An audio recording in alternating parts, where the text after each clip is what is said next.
My name is Daniel Carter, and I never expected to die at 34 years old. But death doesn't wait until you're ready. It comes like a thief, sudden and merciless. I remember the flames first, how they roared like living creatures, consuming everything in their path. The night sky had turned red, and the heat was unbearable, like standing too close to an open furnace, but with no escape. I was just trying to help. I wasn't a hero, I wasn't even supposed to be there.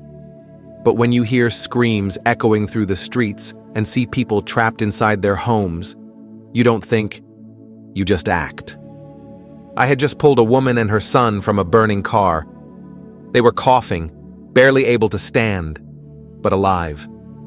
That's when I saw it. The fire wasn't moving like it should have. It wasn't just wind pushing it forward. It was like something unseen was guiding it.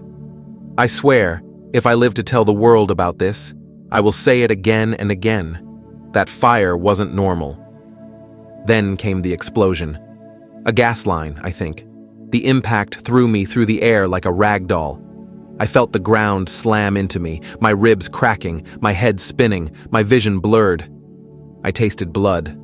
The world faded into darkness. I don't know how long I was gone. Minutes? Hours? Maybe longer. But when I opened my eyes, I wasn't in Los Angeles anymore.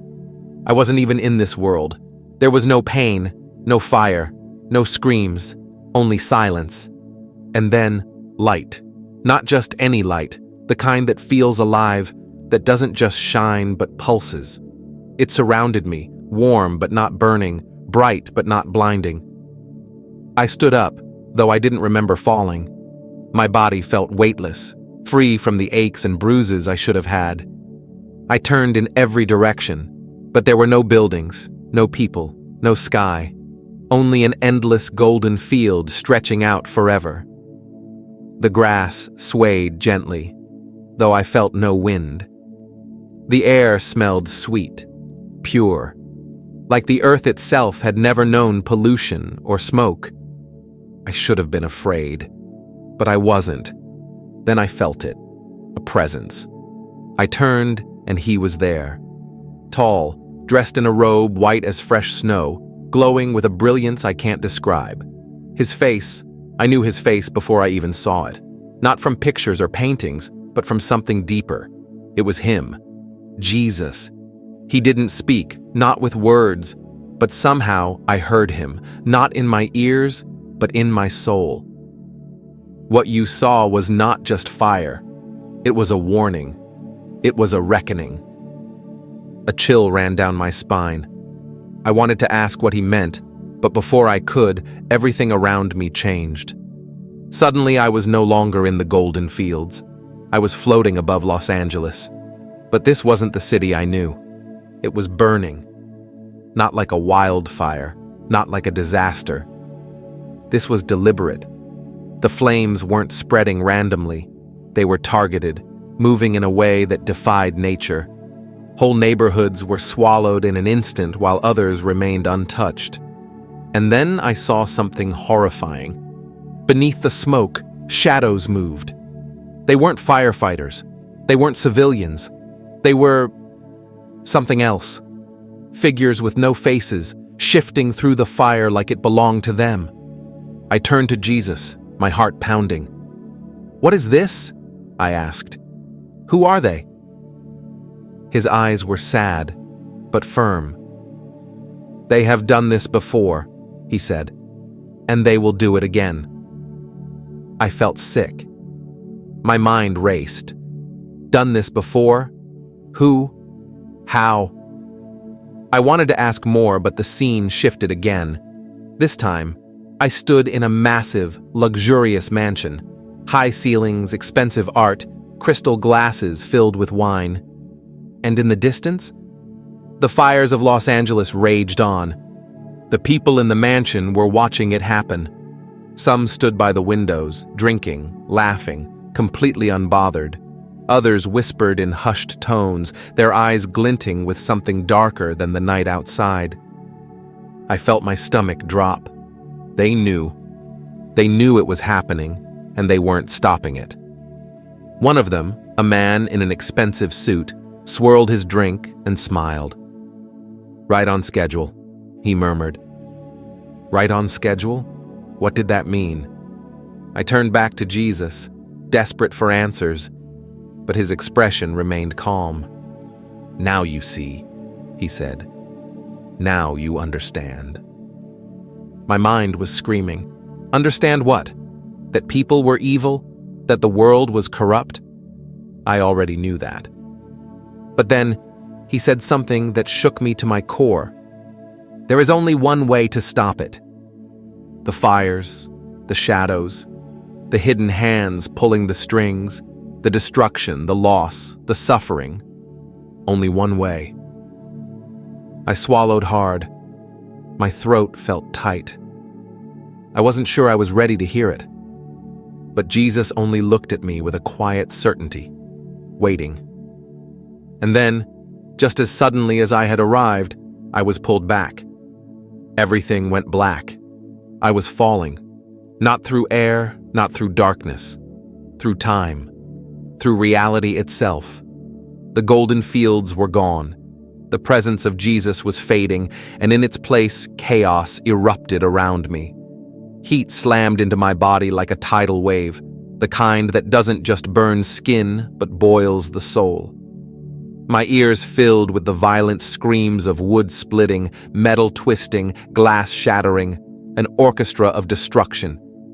I landed hard, but I didn't feel pain. My feet touched cracked pavement, my hands pressed against hot asphalt. Smoke curled around me, thick and suffocating, yet somehow I could still breathe. Los Angeles was on fire. Not the fire I had seen before. This was worse. Entire streets swallowed in an inferno, high-rises collapsing like sand castles in the wind. People ran in every direction, some screaming for help, some completely silent, as if they had already accepted their fate. I turned, expecting to see fire trucks, emergency crews, first responders, but they weren't there. No sirens, no flashing lights, no water. Nothing was being done to stop this. That's when I noticed something even stranger. The flames. They weren't moving normally. Fire spreads by wind, by fuel, by nature's hand. But this fire had purpose. I watched in horror as flames jumped from one house to another, skipping some buildings entirely. It was precise, like it was being controlled. Then I saw them. Shadows. Not the kind cast by the flames, not the kind you see flickering on walls. These were different. They moved on their own, separate from the fire, shifting like smoke but darker, much darker. They weren't human. They weren't even alive. They slithered through the burning city, bending and twisting through the air, weaving into the destruction. Every time one passed through a building, it collapsed. Every time one moved near a person, they screamed louder. I tried to get closer, to see what they were, what they really were. But the closer I got, the heavier my body felt, like I was being pushed back, repelled. Then, one of them turned toward me. No eyes, no mouth, no face, just a mass of writhing, living darkness. But I felt its gaze, its awareness, the moment it noticed me. And that's when I realized. They weren't just here to destroy. They were here to consume. Before I could move, before I could run, the vision changed again. I was somewhere new, somewhere worse, a city of luxury, the kind only a few ever get to see. The heat of the fire was still there, but now it was in the distance, glowing against the night sky. I was in the hills, high above the chaos, in a place where people weren't screaming. They were celebrating. The mansion was enormous. Crystal chandeliers, velvet curtains, priceless paintings hanging on walls that had never seen a speck of dust. The kind of wealth most people only dream of, untouched, unaffected, while the city below burned to the ground. And the people? They weren't running. They weren't grieving. They were toasting. I moved through the grand halls unseen. Dozens of men and women dressed in elegant gowns and expensive suits clinked their glasses together as if they were at an exclusive gala. not standing in the shadow of one of the worst disasters in history. I passed a group of them laughing near a marble fireplace. One man, an older gentleman with silver hair and a voice that carried like a serpent's whisper, chuckled as he swirled his drink. "Right on schedule," he said, smiling as he gazed out the massive floor-to-ceiling windows. The others murmured in agreement. Some grinned, some laughed. I felt sick. I moved closer to the window, looking out over the city below. Fire stretched across the skyline, smoke towering into the heavens like a funeral pyre. Thousands of lives vanishing in real time, and these people watched as if it were a show. A woman in a black dress leaned over to a man beside her, her voice low but filled with amusement. And the best part? They still think it's an accident. My hands clenched into fists. They knew. They knew it was happening. They knew it was coming, because they planned it. I wanted to scream at them, to grab one of them and demand answers. Why? Why are you doing this? Who are you? Who are the shadows? But before I could move, I heard a whisper behind me. Not a human whisper. Something else. Something low, guttural, inhuman. I turned slowly, and my breath caught in my throat. One of the shadows stood there, inside the mansion. The others didn't see it. They didn't react. It moved between them, its smoky tendrils brushing past their oblivious bodies, its faceless void locked on me. It knew I was watching. It knew I wasn't supposed to be here. The whisper turned into a growl, a sound that wasn't meant for human ears, and I felt my chest tighten. I stumbled back, suddenly aware that I was not safe. I had seen too much. I had to get out. I turned to run, but it was too late. The darkness rushed toward me, and the world shattered once again. I hit the ground hard, but there was no floor beneath me. My body sank through the darkness, weightless, disoriented. My mind felt stretched thin, like I was slipping through layers of reality, falling between worlds. The whispers surrounded me now, not just one, but hundreds. Voices that weren't voices, hissing, seething, hungry. Then, silence. My feet touched something solid. My vision cleared. I was somewhere new.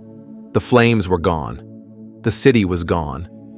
The mansion, the people, the shadows, all of it had vanished. I was standing in the middle of a quiet street. But this wasn't just any street. I knew this place. Eaton Canyon. Or at least what was left of it. Charred remains of houses lined the road, their skeletal frames jutting into the night like blackened bones. Cars sat abandoned, their windows shattered, their insides burned out. Ash rained from the sky, soft as snowfall. The air was thick, suffocating, the kind of air that held death. But the worst part? It was silent. No sirens, no voices, no life. I took a step forward, my boots crunching over broken glass and scattered debris. My heart pounded against my ribs. I didn't know why I was here. I didn't know what I was supposed to see. Then I heard it. A whisper. But this one was different. Not inhuman, not shadowed. Human. I turned, scanning the ruins, searching. Then, movement. A flicker of something near the remains of a collapsed fire truck, half buried beneath the rubble. I stepped closer, my breath shallow, and then I saw him. A firefighter. Or at least, what was left of him. He sat slumped against the wreckage, his suit still covered in soot, his helmet cracked. His face, what remained of it, was pale, his eyes hollow, distant. His body was still, but his lips moved. He was whispering. I dropped to my knees beside him, pulse racing. "Hey! Hey! Can you hear me?" No response, just the whispering. I leaned in closer, straining to hear. His voice was dry, cracked, a ghost of sound. I tried to stop them. My stomach twisted. Them. I gripped his shoulder. Who? Who did this? His breath hitched, a slow, shuddering inhale. Then, his hand lifted, weak, trembling. He pointed past me, toward the ruins, toward the endless stretch of devastation. They didn't let me. I turned my head, following his gesture, and my blood ran cold. Standing in the distance just beyond the wreckage, they were there. The shadows, watching, waiting. The firefighter's fingers curled into my sleeve, his grip weak, desperate. Tell them. I turned back to him, but he was gone. His body was still there, but the life had faded from his eyes. Whatever had been keeping him here, whatever had forced him to linger, it was over. The whispering stopped, and in that horrible silence, I knew I wasn't alone anymore. A chill ran through my spine. I turned. The shadows were moving, not toward me, around me, encircling, closing in. The air grew heavier, pressing down on my chest, making it hard to breathe. The ground beneath me shook, and for the first time I felt it. Their hatred. Not anger, not rage. Something worse, something ancient, something that wanted me gone. I stumbled back, but there was nowhere to go. They slithered closer, tendrils of darkness licking at my boots, twisting up my arms like smoke turning to chains. My vision blurred, my body sinking, the world swallowing me whole. Then, light. Not fire, something pure. It cut through the darkness like a sword, sending the shadows writhing back into the ruins. And he was there again. Jesus. Standing in the midst of destruction, his robe untouched by the soot, his presence unchanged by the evil surrounding us. He raised a hand, and instantly, the shadows screamed. Not with sound, with something deeper. They felt it. His presence was something they couldn't fight, something they couldn't exist within. They fled. The moment they were gone, the weight on my chest lifted. The air cleared. I could breathe again. Jesus turned to me, his eyes steady. Now you see. I swallowed hard, my hands shaking. What are they? His gaze didn't waver. What they have always been. I struggled to make sense of it. My thoughts were a mess. Why? Why are they doing this? He looked out over the ruins. Because they can. A chill ran through me. How do we stop them? I asked. How do we fight back? His expression softened, but there was something else in his eyes, something deeper. There is only one way. I held my breath, waiting. The world has forgotten my name. His words echoed in my mind, sinking deep into my chest. They have turned away. I clenched my fists. Then tell me, what do we do? Jesus turned back to me, his voice calm but unshakable. If they return. The wind stirred around us, carrying away the ashes, lifting the weight of death that hung in the air. The fires will cease. For the first time since this nightmare began, I felt something else. Hope. The truth hit me like a flood. This wasn't about politics. This wasn't about money or power or even corruption. This was bigger. A war waged not in the streets, but in the soul of the world. And the only way to stop it was to bring the world back to him. I stood there, frozen, staring into his eyes, trying to process everything. The fires, the shadows, the people in the mansion, the firefighter who tried to stop it. And now, this. The truth was so simple, yet it felt heavier than anything I had ever known. If they return, the fires will cease. The words echoed in my mind, over and over. It wasn't just a statement. It was a choice, a challenge, a warning. And suddenly, I knew. Not everyone would listen.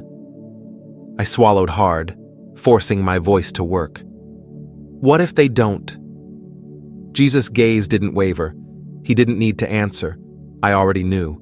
The fires would continue. The shadows would grow stronger. The world would keep burning, because they would make sure of it. I clenched my fists. Then tell me, How do I stop them? How do I fight back? Jesus looked at me, calm, unwavering. You already know. I wanted to say no. I wanted to scream that I didn't, that I was just a man, that I wasn't a warrior, that I wasn't ready for this.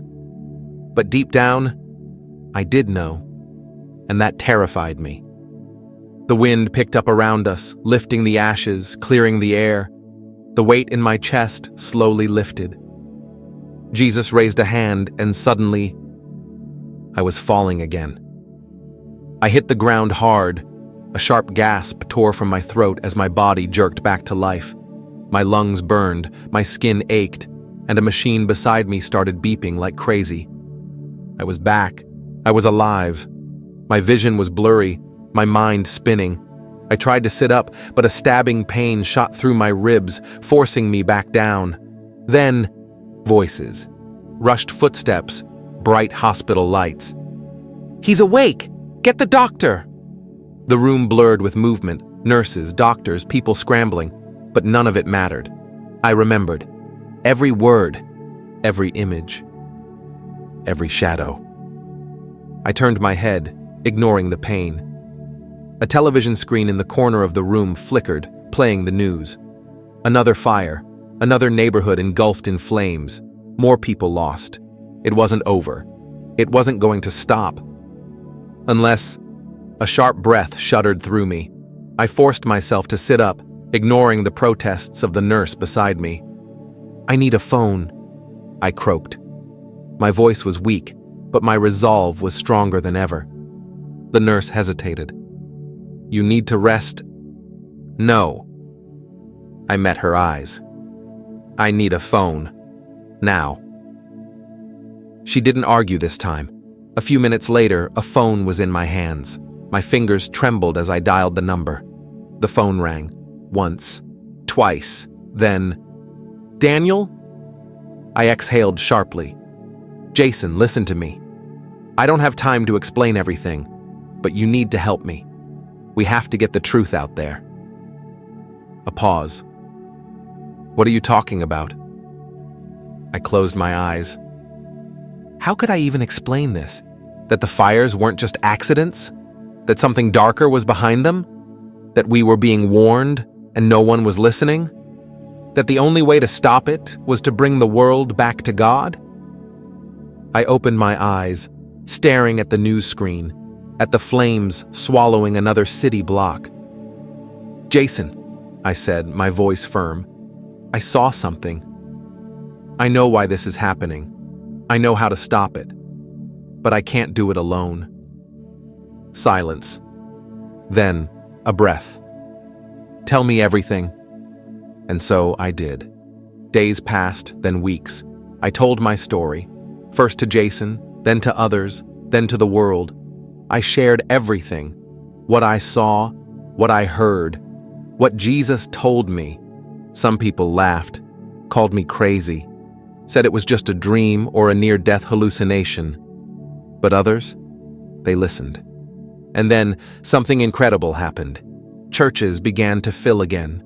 People who had never prayed before started praying. Those who had given up on faith started searching for it again. And slowly, the fires began to die down. Not overnight, not all at once, but less. The news stopped calling them uncontrollable. Some neighborhoods, ones that should have burned completely, were spared. People started asking questions, and those who knew the truth, they weren't laughing anymore. One night, months later, I stood outside, looking up at the sky. The air was cool, clear, the first night I had seen without smoke in a long time. I thought of the firefighter who tried to warn me. I thought of the mansion, the people who knew what they had done. I thought of the shadows, watching, waiting for the world to forget again. And I thought of him, his voice, his presence, the only answer that mattered. I whispered the words again, letting them settle deep into my soul. If they return, the fires will cease. And for the first time since I died, I felt peace.